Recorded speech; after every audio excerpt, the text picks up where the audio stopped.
liberté d'expression a connu beaucoup de restrictions au Sénégal en 2022 et la situation en 2023 ne s'annonce guère meilleure. En 2022, vous vous rappelez, outre les multiples interdictions préfectorales qui ont continué à avoir lieu, et le gouvernement sort toujours des statistiques globaux pour nous dire que voilà, il y a un faible pourcentage de manifestations qui sont interdites au Sénégal. Mais ce qu'il faut savoir, c'est que les manifestations qui sont interdites sont les manifestations des principaux forces politiques de l'opposition ou des forces syndicales ou en tout cas de la société civile, des manifestations revendicatives.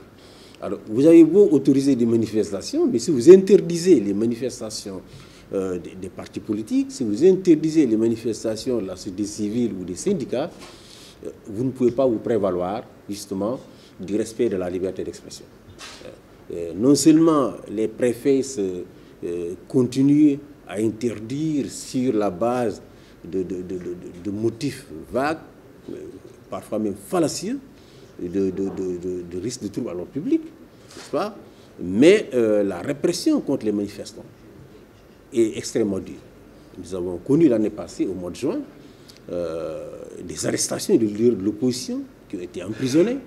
C'est le cas d'Ahmed Aïdara, qui a été donc jugé et condamné à 1 mois de prison avec sursis. Déthié Fall, qui a été également jugé et condamné à une peine de prison avec sursis. Mame Diarra Fam, également, qui a été arrêté et détenu, n'est-ce pas, pour avoir justement participé à une manifestation pacifique. Guy Marius Sagna et d'autres personnes à Ziguinchor ont également été jugés pour participation à une manifestation. Pour le cas de Guy, c'était beaucoup plus... c'était à la limite surréaliste, parce que Guy rendait visite à des personnes qui avaient été arrêtées la veille lors d'une manifestation à Ziguinchor. Et c'est en rendant visite à ces personnes-là, pour leur apporter à manger, pour savoir qui ils étaient, pour essayer de mobiliser l'assistance judiciaire dont ils ont besoin, qu'il a été lui à son tour arrêté et jeté en prison. Donc, la liberté d'expression a été évidemment malmenée au cours de l'année 2000. La réunion a été extrêmement restreinte au cours de l'année 2022. Et comme j'ai dit, la situation ne semble guère s'améliorer cette année. Vous avez encore appris hier l'interdiction de manifestations de partis politiques pour des raisons, les mêmes raisons, menace de troubles à l'ordre public, alors même que le pays aujourd'hui dispose de suffisamment de forces de sécurité pour encadrer les manifestations. L'État a quand même recruté 6 000 policiers et gendarmes en 2022 et il en a recruté 6 000 autres cette année. Donc on ne peut plus invoquer le manque de forces de sécurité pour encadrer les manifestations. Ce à quoi on assiste, c'est vraiment la négation d'une liberté fondamentale qui est garantie par la Constitution et dont l'exercice a tendance à être criminalisé. Vous avez bien entendu Ismaïla Madior Fall dire que les manifestants étaient des fauteurs de troubles. Lorsque le ministre de la Justice, un constitutionnaliste en plus, n'est-ce pas, considère que l'exercice des droits constitutionnels constitue une infraction pénale, c'est extrêmement inquiétant. C'est la situation où malheureusement on en est aujourd'hui. Situation extrêmement préoccupante pour ce qui concerne la liberté d'expression, qui n'a pas également l'air de s'améliorer, parce que vous l'avez tous vu aujourd'hui, avec l'arrestation et la détention de Pape Ndiaye de Walfadjri. Pape Ndiaye, lorsque vous examinez la raison, les motifs pour lesquels il a été envoyé en prison, dans n'importe quelle société démocratique, un simple démenti du parquet aurait suffi. Mais on a l'impression aujourd'hui que par l'utilisation des délits de diffamation, de diffusion de fausses nouvelles, n'est-ce pas, systématiquement, le régime veut évidemment faire taire toute critique, veut faire toute voix discordante. Et donc nous sommes extrêmement préoccupés par ces atteintes répétées à la liberté d'expression, les emprisonnements de journalistes, d'activistes. Il y a toute une brigade aujourd'hui qui cible certains activistes, qui fouille sur le profil Facebook, Twitter, à la recherche de la moindre déclaration considérée comme une fausse nouvelle ou une diffamation ou une atteinte à la sûreté de l'État, appel à l'insurrection, pour les arrêter et les prendre. Et parfois, on remonte à des déclarations qui datent de plusieurs mois pour interpeller des personnes. Donc, c'est une situation extrêmement préoccupante qui crée une certaine psychose et qui, aujourd'hui, crée à la limite l'autocensure. Tout le monde, aujourd'hui, lorsque vous écrivez quelque chose, vous êtes obligé, justement, de lire et de vous relire. Parce que simplement, on est capable de venir vous arrêter pour vous accuser de diffamation, de diffusion de fausses nouvelles ou d'autres délits qui, évidemment, sont instrumentalisés par le parquet pour faire taire, justement, la critique.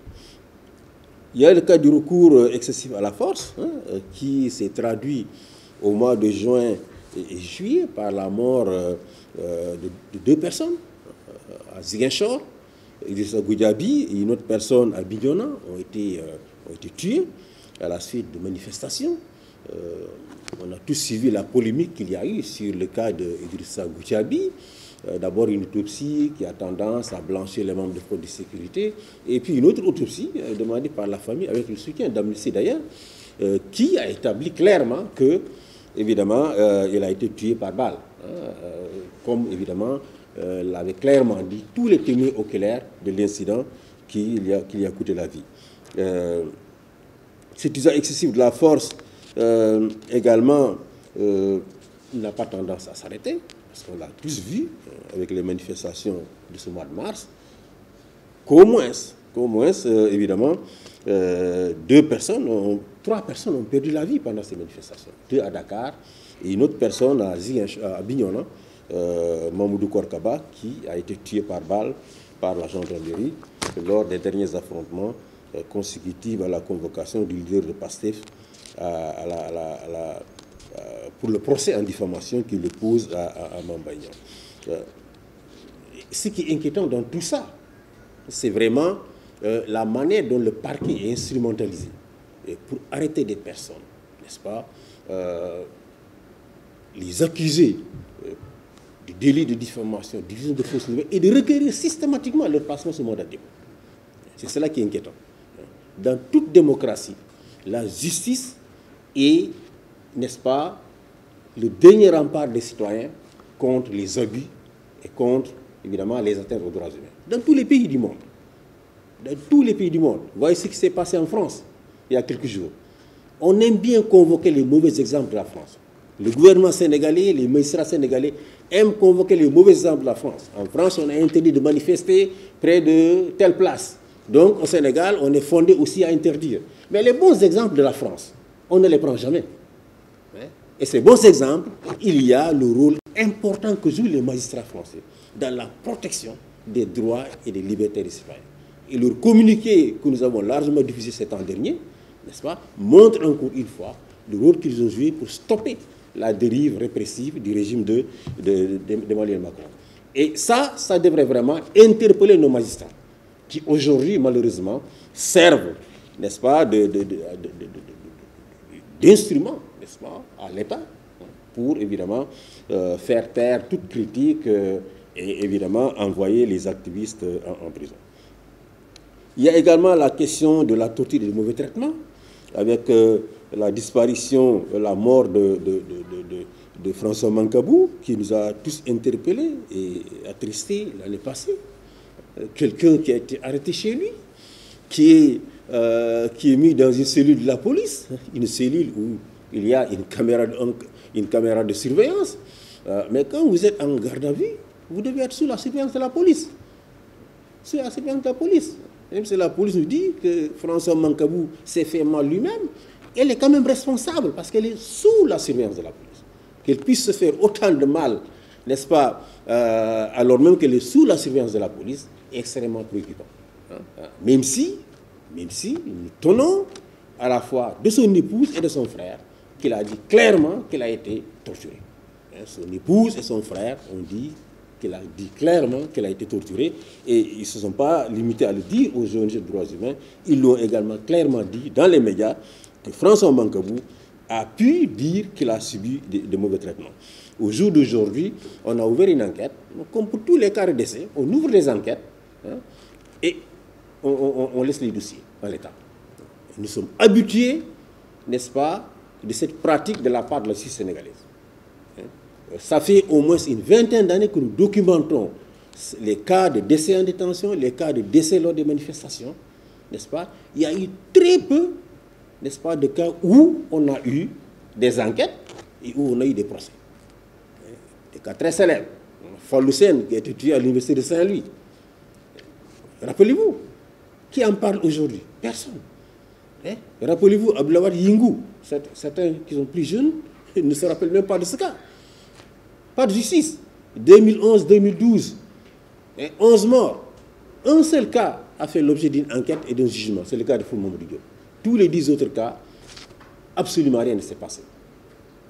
Mars 2021, 14 morts, de au moins 12 par balle. Au jour d'aujourd'hui, les enquêtes qui ont été ouvertes n'ont connu aucune évolution. La commission d'enquête qui a été annoncée par le gouvernement ne semble plus être à l'ordre du jour parce que le président a dit qu'il va ordonner au parquet d'ouvrir des enquêtes. Mais même pour les familles qui ont porté plainte avec l'aide des ONG de droits humains, notamment d'Amnesty, même pour ces familles, aucun acte d'instruction n'a été posé. Aucun acte d'instruction n'a été posé. Que ce soit à Ziguinchor, à Dakar, à Sédhiou ou à Kolda, n'est-ce pas? Nous avons des avocats qui régulièrement vont sur place pour suivre les dossiers. Aucun acte d'instruction n'a été posé. On va clairement vers une situation d'impunité.